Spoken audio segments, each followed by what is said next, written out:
I will interrupt business, and the question is the House to now adjourn. Mr. Richard De La Riva. Thank you, President. My adjournment this evening is for the Premier, and it relates to some ongoing problems that have been reported to me by Pauline and Clive Carter, and they are happy to be on the record for this adjournment. Pauline and Clive Carter have a company called Clive Carter Motorcycles based in Ferntree Gully. These matters extend back to 1991, where Clive Carter and his son were accused of and subsequently charged with assault of the nearby motorcycle shop owner by police from the local area.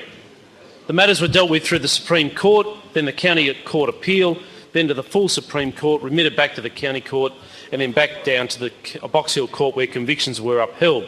This was, I understand, a bit of process that went on for close to 3 years from the initial charge to the final hearing, this finding being delivered in November 1993. Only 1 month later, in December that same year, there was a search warrant executed on the shop premises where allegations of arson, theft, criminal damage and incitement to damage were laid against by the same local police. Carter's believed at the time this was retribution for pursuing the earlier matter. This matter, on the information of the Carters, was dealt with for nearly 2.5 years and went to trial, and they were subsequently found not guilty on 15 March 1996. What was very concerning was what happened after Clive Carter was found not guilty. In December 1996, just 9 months after following his acquittal, there was an application made by the Department of Justice to have their LMCT licence removed. This matter was heard in 1997, and again a bitter processing occurred with the local police being involved. This matter was resolved in February 1998. In April 1998, the Carters' home was set alight in what was believed to be an arson attack, although it was understood the local police were not keen to pursue the matter. The Carters at this stage believed they were being threatened and decided to lay it low for a period. And they've been pursuing some form of process and justice for that whole period.